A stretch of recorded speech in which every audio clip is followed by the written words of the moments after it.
Set during the thrilling 1976 racing season, Rush chronicles Formula One's greatest rivalry on and off the racetrack between an English playboy and his disciplined Austrian opponent. Hey, I'm Chris Hemsworth, and here's a scene from Rush.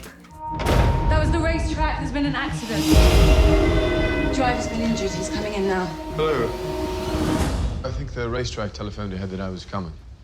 Hunt, James Hunt. Why is this story so universal? Because I have to be honest with you, I was never big into Formula One, NASCAR, Grand Prix, any of that. But I was totally and 100% sucked in by this movie. Well, thanks. It's a really great human interest story, and it doesn't unfold like a typical sports drama, and yet it's all true. Ron never set out to make a Formula One movie. You know, he's fascinated by characters and people and relationships, and that the relationship that between these two guys kind of transcended the Formula One world and was as fascinating as any other rivalry I think that there's been in sport and outside of it. But in terms of raw talent, there is no better driver in the world. They're two vastly different characters. One was an intuitive, visceral kind of approach to everything. The other one was a mathematician and would calculate the risk involved and knew exactly kind of, what was, or it would calculate his position there. But both equally as talented. Who's that? It's Nicky Lauda. He's just been signed by Ferrari. It winds up surprising audiences in a lot of very positive ways, which is gratifying for me. But I do admit, I hope people will take a chance and try it, even if they have a question mark about it. On the one hand, it's that story about one of the most thrilling rivalries in sports history. But on the other hand, it is, as you said, that universal journey and story about these very different men that you would eventually both like. There's a yin and yang that existed, had something the other one didn't, and vice versa. And car!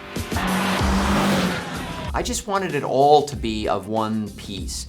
The action on the track to be sort of psychologically, cinematically reflective of what was going on in the hearts and minds of the drivers, and also the scenes away from the track. I wanted them to somehow maintain the pace and the intensity of the racing world.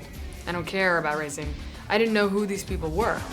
But, even if you don't know anything about basketball, if you watch a documentary about Magic Johnson and Larry Bird, it's just as fascinating.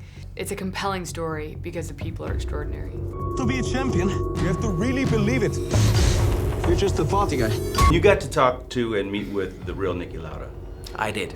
And I hear you told him it was difficult to play him. Why is that? Well, he's so different to me, and he is, in Germany, is a living legend, When I was a kid, we all knew who Nicky Lauda was and is, and he's an icon.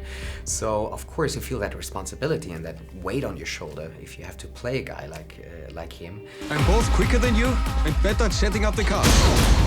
Especially him being so blunt as he is, This is an incredible battle between these two drivers. Today, we're filming at Nürburgring, and we're at the actual spot where the incident occurred. I got goosebumps when I came closer to that set, and I already saw the flames and then the other stunt drivers, and I did some of the shots with the flames a bit further back, because fortunately we had stunt drivers to shoot that accident, the actual accident. But it was a very strange feeling to be there. I feel responsible for what happened. Trust me, watching you win those races while I was fighting for my life, you were equally responsible for getting me back in the car. This was a role that you weren't necessarily on the list for this. You really fought for this. Tell me about that process. I mean, I was a huge fan of Ron's and knew he was making a film, and so it was something I definitely wanted to be involved in. And I was shooting Avengers at the time and was, 215 pounds or something, and wasn't, I knew I wasn't going to fit in a race car, so I knew I wouldn't be on his sort of, list of people who, could pull the role off. He looks a lot like James Hunt. He's got that charisma, he's got the amazing looks, the charm. I did not know whether he had that sort of raging bull undercurrent that was also part of the James Hunt paradox. So I read the script and just picked a scene and which my wife filmed and kind of directed me on it and sent that audition scene over to him, and thankfully it was something he saw something and responded to, and then it kind of took off from there. When someone else is bringing their A game, it inspires you to do the same. And I was in awe of the fact that Chris fought for this role. He wasn't on the original list. He was passionate. He sent in a tape, he proved everyone wrong, and he got the role. Talk to me, James. Don't go to men who are willing to kill themselves, driving in circles looking for normality. You know, I found myself with two actors who really had something to prove, I think, and they had the talent, turns out, to deliver. The showdown between you and Nikki is all anyone wants to see.